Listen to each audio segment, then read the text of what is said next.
नमस्कार, स्वागत है आपका। महुआ खबर देख रहा मेरे साथ मैं हूं शंकर दत्त पंत। राजधानी पटना में जनता दल यूनाइटेड के आयोजित होने वाले जनता दरबार के दौरान एक अहम राजनीतिक और प्रशासनिक गतिविधि देखने को मिली, जब पूर्व मुख्यमंत्री नीतीश कुमार निरीक्षण के लिए सीधे पार्टी कार्यालय पहुंचे। इस दौरान कार्यालय परिसर में पहले से मौजूद कार्यकर्ताओं ने नीतीश कुमार का जोरदार स्वागत किया और जमकर नारेबाजी भी की, जिससे पूरा माहौल कुछ देर के लिए उत्साहपूर्ण हो गया। जनता दरबार में ग्रामीण विकास मंत्री श्रवण कुमार भी मौजूद रहे, जिन्होंने जनता से जुड़े विभिन्न मुद्दों और दायित्वों पर चर्चा की। इसी दौरान पूर्व मुख्यमंत्री नीतीश कुमार ने पार्टी प्रदेश अध्यक्ष उमेश सिंह कुशवाहा से मुलाकात कर संगठनात्मक कामकाज की समीक्षा की और कार्यालय से जुड़े लंबित कार्यों को जल्द पूरा करने के स्पष्ट निर्देश दिए। बताया जा रहा है कि नीतीश कुमार ने न केवल प्रशासनिक तैयारियों की समीक्षा की, बल्कि पार्टी संगठन के भीतर चल रहे कार्यों की प्रगति पर भी विस्तार से बातचीत की। इस पूरे कार्यक्रम के दौरान जनता दरबार में आए लोगों ने अपनी समस्याओं को रखा, जिन पर संबंधित विभागीय अधिकारियों को कार्रवाई के निर्देश दिए गए। नीतीश कुमार के इस दौरे को संगठन और प्रशासन दोनों स्तर पर महत्वपूर्ण माना जा रहा है, क्योंकि इससे पार्टी कार्यकर्ताओं में भी एक नई ऊर्जा देखने को मिली। फिलहाल पटना में जदयू कार्यालय का माहौल पूरी तरह सक्रिय राजनीतिक रूप से गरमाया हुआ नजर आया, जहां पर जनता दरबार और संगठनात्मक बैठकों के साथ महत्वपूर्ण संदेश भी दिए गए। और कार्यालय पहुंचे। इसी बीच देखिए नीतीश कुमार पहुंचे, हम तमाम विजुअल दिखा रहे कैसे अभिवादन कर रहे कार्यालय में आकर। और वहीं बता दें कि नीतीश कुमार महुआ के चैनल पर उन्होंने सीधा जानकारी दी और कहा कि कार्यालय का जो काम बचा हुआ है उसको भी जल्द पूरा करिए। नीतीश कुमार का ये पुराना अंदाज देखने को मिला। हालांकि देखिए जदयू कार्यालय नीतीश कुमार हमेशा आते हैं और पुराने अंदाज में नजर आते हैं। काफी विपक्षी जो है वो हमला भी करते हैं कि नीतीश कुमार अचेत अवस्था में, लेकिन देखिए जैसे ही राज्यसभा सांसद बने नीतीश कुमार की एक्टिविटी काफी दिखने लगा है। हालांकि बाप बेटे मिलकर दोनों बिहार के विकास को लेकर हमेशा चर्चा में रहते हैं। और इन दोनों देखिए नीतीश कुमार को लेकर तेजस्वी यादव हमेशा कहते थे कि वो अचेत अवस्था में बीमार चलते हैं।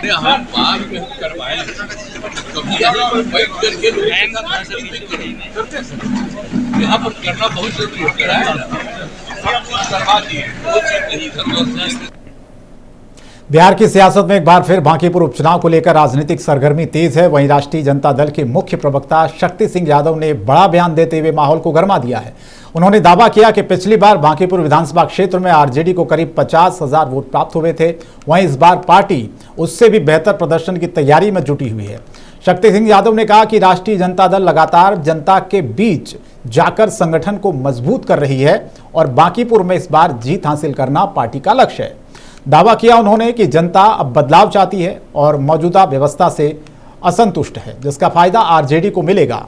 इस बयान के बाद राजनीतिक हलकों में चर्चाओं का दौर तेज हो गया है और विपक्षी दलों की ओर से भी प्रतिक्रियाएं आनी शुरू हो जाएंगी। आरजेडी प्रवक्ता के इस बयान के बाद पार्टी बूथ स्तर पर संगठन को मजबूत कर रही है और कार्यकर्ता पूरी तरह से चुनावी मोड में आ चुके हैं। उन्होंने भरोसा जताया कि बांकीपुर की जनता इस बार आरजेडी के पक्ष में स्पष्ट जनादेश देगी। इधर राजनीतिक जानकारों का मानना है कि बांकीपुर उपचुनाव आने वाले समय में बिहार की राजनीति की दिशा तय करने में अहम भूमिका निभा सकते हैं।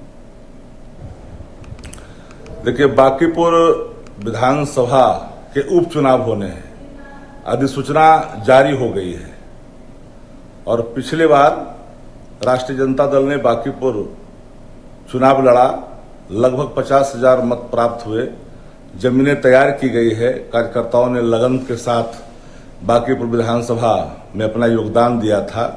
भले ही हम चुनाव हारे हैं पिछले बार, लेकिन जमीनें मजबूत हुई है। क्योंकि सहयोगी बांकीपुर विधानसभा चुनाव नहीं लड़ना चाहते थे उस समय, तो इस बार राष्ट्रीय जनता दल मजबूती से बांकीपुर विधानसभा में के उपचुनाव में फाइट भी करेगी और चुनाव भी। रेल से पटरियों पर दौड़ती ट्रेन नहीं होती, बल्कि लाखों लोगों की उम्मीदों, रोजगार, शिक्षा और अपनों से मिलने का सबसे बड़ा जरिया भी होती है। लेकिन जब किसी इलाके के यात्रियों को बार बार अपने ही स्टेशन पर ट्रेनों के न रुकने की मजबूरी झेलनी पड़े, तो ये सिर्फ असुविधा नहीं बल्कि उपेक्षा का एहसास भी बन सकता। कुछ ऐसी ही पीड़ा आज गोपालगंज के हथुआ जंक्शन पर सड़कों पर दिखाई दी, जहां नागरिक अधिकार मंच के बैनर तले स्थानीय लोगों ने प्रमुख एक्सप्रेस ट्रेनों के ठहराव और बेहतर यात्री सुविधाओं की मांग को लेकर एक दिवसीय धरना प्रदर्शन किया। प्रदर्शन में बड़ी संख्या में सामाजिक कार्यकर्ता, जनप्रतिनिधि और स्थानीय नागरिक शामिल हुए। और रेलवे प्रशासन के खिलाफ अपनी नाराजगी जाहिर की। प्रदर्शनकारियों का कहना है कि हथुआ जंक्शन से रोजाना हजारों यात्री सफर करते हैं, लेकिन अधिकांश प्रमुख एक्सप्रेस ट्रेनें बिना रुके गुजर जाती हैं, जिससे यात्रियों को लंबी दूरी तय कर दूसरे स्टेशनों का सहारा लेना पड़ता है। धरना समाप्त होने के बाद प्रतिनिधिमंडल ने रेलवे अधिकारियों को ज्ञापन सौंपकर हथुआ जंक्शन पर प्रमुख एक्सप्रेस ट्रेनों का नियमित ठहराव सुनिश्चित करने, पंचदेवरी से पटना के लिए नई ट्रेन सेवा शुरू कर रहे, स्टेशन पर पेयजल, आधुनिक प्रतीक्षालय, स्वच्छ शौचालय, बेहतर प्रकाश व्यवस्था और सुरक्षा सुविधाओं के विस्तार की मांग की। प्रदर्शनकारियों ने साफ चेतावनी दी कि यदि जल्द उनकी मांगों पर सकारात्मक निर्णय नहीं लिया गया तो आंदोलन और व्यापक होगा। उनका कहना है कि बेहतर रेल सुविधाएं केवल यात्रियों की जरूरत नहीं बल्कि पूरे क्षेत्र के विकास की बुनियाद है। ये धरना प्रदर्शन यहाँ एक्सप्रेस ट्रेनों के ठहराव के लिए, क्योंकि यहाँ पर हथुआ स्टेशन पर बहुत सारी एक्सप्रेस ट्रेनें चल रही हैं लेकिन उनका ठहराव यहाँ नहीं है, तो हमारी मांग थी कि उन एक्सप्रेस ट्रेनों का ठहराव इस जगह पर हो, और जो ट्रेनें चल रही हैं वो सही समय पर नहीं चलती हैं, उनका शेड्यूल सही नहीं है, उससे हम कनेक्टिंग ट्रेन सिवान में नहीं पकड़ पा रहे हैं, तो उसको भी सुचारू ढंग से चलाया जाए। इसी के लिए रेल प्रशासन को जागृत करने के लिए, जगाने के लिए इस धरने का आयोजन किया गया था, और इस धरने के द्वारा हमने अपना मांग पत्र उनको सौंप दिया है। उन्होंने आश्वासन दिया है कि हम इसको आगे बढ़ाएंगे और उचित मंच पर इसको पहुंचाने का काम करेंगे। निश्चित रूप से आज मीरगंज नागरिक अधिकार मंच के तहत हम लोग उपस्थित हुए हैं। एक्सप्रेस ट्रेनों के ठहराव और रेलवे की जो सुविधाएं होनी चाहिए, बेसिक सुविधाओं के लिए हम लोग यहाँ उपस्थित हुए हैं। यहाँ मीरगंज नगर के सभी बुद्धिजीवी वर्ग के लोग, व्यवसायी संघ के लोग, जनप्रतिनिधिगण, सभी लोग अपनी सहभागिता दे रहे हैं। हथुआ नगर पंचायत से भी लोग आए हुए हैं, अगल बगल के गांव देहात सुदूर इलाके से भी सारे लोग आए हुए हैं। सभी ग्रामीण लोगों का भी सहयोग मिल रहा है। और रेलवे यात्रा के दौरान सुरक्षा और अनुशासन पर एक बार फिर गंभीर सवाल खड़े हो गए हैं। जब गया हावड़ा एक्सप्रेस में आरक्षित सीट को लेकर हुआ विवाद अचानक हिंसक झड़प में बदल गया।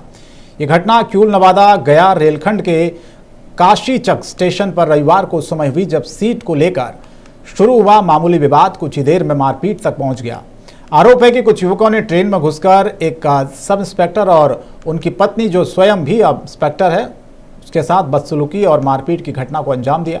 घटना के बाद माहौल इतना तनावपूर्ण हो गया कि महिला सब इंस्पेक्टर आक्रोशित होकर ट्रेन के इंजन के सामने धरने पर बैठ गई, जिससे गया हावड़ा एक्सप्रेस करीब 1 घंटे तक काशीचक स्टेशन पर रुकी रही और यात्रियों को भारी परेशानी का सामना करना पड़ा।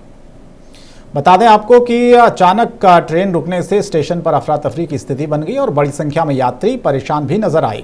सूचना मिलते ही रेलवे पुलिस, जीआरपी और स्थानीय पुलिस मौके पर पहुंची, स्थिति को कंट्रोल में किया। पुलिस ने पीड़ित दंपति से पूरी घटना की जानकारी ली और मामले की गंभीरता से जांच शुरू कर दी। आरोपियों की पहचान की जा रही है और उनके खिलाफ सख्त कार्रवाई की तैयारी भी हो रही है। ये घटना न सिर्फ पर रेलवे सुरक्षा व्यवस्था पर सवाल खड़े करती है, बल्कि यात्रियों की सुरक्षा को लेकर भी बड़ी चिंता पैदा कर रहे हैं।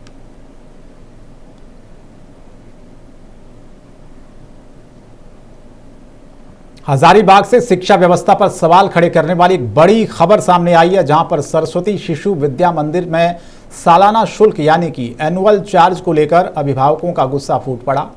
मामला इतना बढ़ गया कि विद्यालय परिसर के बाहर 2 दर्जन से अधिक अभिभावकों ने जमकर हंगामा किया और प्रबंधन पर मनमानी वसूली के गंभीर आरोप लगाए।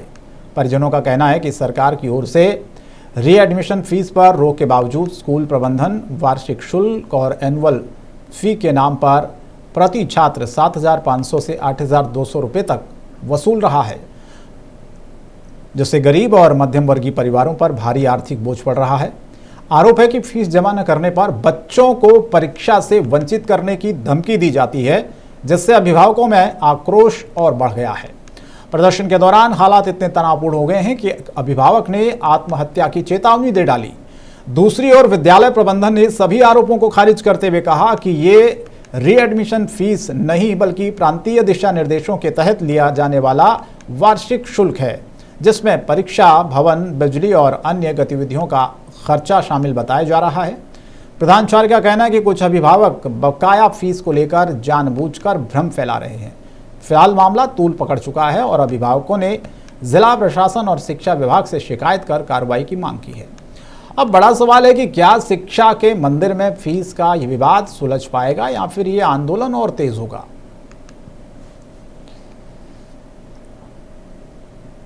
लातेहार से एक ऐसी तस्वीर सामने आई है जो विकास और बदलाव की नई कहानी बयां कर रही है। जहां कभी नक्सलियों की चहलकदमी और जन अदालत की दहशत लोगों के मन में डर पैदा करती थी, वहीं इलाका आज खेल की गूंज और भविष्य के चैंपियंस की उम्मीदों से रोशन हो रहा है। सदर प्रखंड के भुसूर गांव को अब खेल गांव के रूप में विकसित किया जा रहा है, जहां फुटबॉल, हॉकी, एथलेटिक्स, स्विमिंग और इंडोर खेलों के लिए आधुनिक का स्टेडियम और सुविधाएं तैयार की जा रही हैं। बता दें कि मुख्यमंत्री हेमंत सोरेन की इस महत्वाकांक्षी योजना को जमीन पर उतारने में जिला प्रशासन भी तेजी से जुटा है और उपायुक्त, डीडीसी तथा एसपी लगातार निर्माण कार्य की निगरानी कर रहे हैं। कभी जिस इलाके में गोलियों की आवाज़ गूंजती थी, आज वहां तालियों की गूंज और मेडल जीतने का सपना देखा जा रहा है। स्थानीय लोगों का कहना है कि यह बदलाव सिर्फ ढांचे का नहीं बल्कि सोच का भी है, जिससे नक्सल प्रभावित क्षेत्र के युवाओं को मुख्यधारा से जोड़ने का बड़ा अवसर मिलेगा।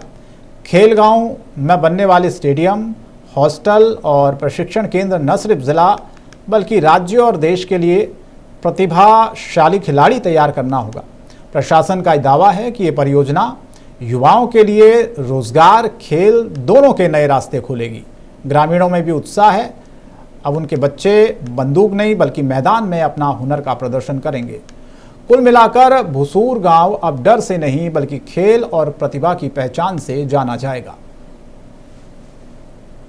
देख रहे हैं झारखंड की जो हमारे लोकप्रिय मुख्यमंत्री हेमंत सोरेन जी, उनके कुशल नेतृत्व में लातेहार जैसे इस पिछड़े इलाके में जिस तरीके से इस खेल प्रेमियों के लिए, खिलाड़ियों के लिए, एक प्रतिभावान खिलाड़ियों को एक अच्छे मंच देने के लिए, उनको आगे लाने के लिए जो आप देख रहे हैं लातेहार का यह भुसूर इलाका जो काफ़ी पिछड़ा हुआ इलाका था, इस इलाके में लोगों को आने में एक समय में लोगों को भय लगता था और आज यह इलाका खेल के मामले में जिस तरीके से यहाँ बनाया जा रहा है, निश्चित तौर पर हमें लगता है कि झारखंड का यह दूसरा ऐसा स्टेडियम और इस तरीके की व्यवस्था, स्विमिंग पूल से लेकर के बैडमिंटन, एथलेटिक्स, सारी खेलों का यहाँ खिलाड़ियों को खेलने से लेकर के रहने और सारा कोच का सब कुछ। ये भुसूर गांव में लातेहार से थोड़ा 10-12 किलोमीटर दूर जरूर है, लेकिन यहाँ जो भुसूर में ये जो स्टेडियम बन रहा है, एथलेटिक्स का है, फुटबॉल है, बैडमिंटन, हॉकी, स्विमिंग पूल, ये बहुत सारा स्टेडियम बन रहा है। ये लातेहार के पोटेंशियल को निखारने में सबसे बड़ा कदम है जिला प्रशासन का।